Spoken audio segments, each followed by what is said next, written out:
What is the problem with the church as you see it today? The first thing that pops into my mind is most of the churches, they're more American than they are Christian. Why should they be suspicious of it? Well, the only reason I would say they should be suspicious of it is maybe because of headlines. And it's scary to me to think that we can see scandal after scandal on the one end of the spectrum, and then on the other end of the spectrum, failure after failure to respond well to the excesses and brokenness of American culture. Whether it's an issue, let's say, of race on the one hand, or the issue of sexual ethics on the other hand, the church's public responses to those issues, I'm surprised it's not jarring more people to say either, wow, we're uncritically Republican, or we're uncritically Democratic, or right or left, whatever language you like to use for it.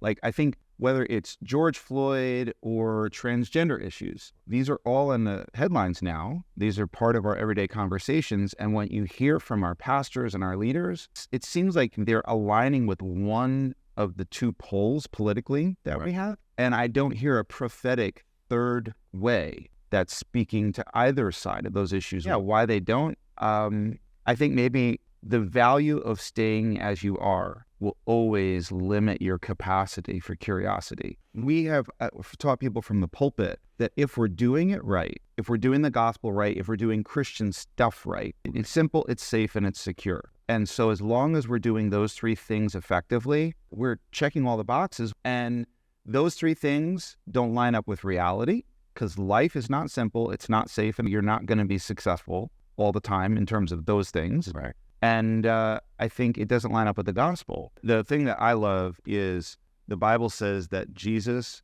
after his resurrection, so Jesus says 3 times in the Gospels, this is what's going to happen. I have to go to Jerusalem. The high priest is going to examine me. They're going to crucify me. I'm going to be raised. He says it 3 times. He follows through, which leaders, that's what we're all about, right? So we forecast it. We deliver the goods, all this stuff. He does all the right things for leadership books. Right. He couldn't convince everybody with a glorified body with holes in his hands. He couldn't get them to follow him.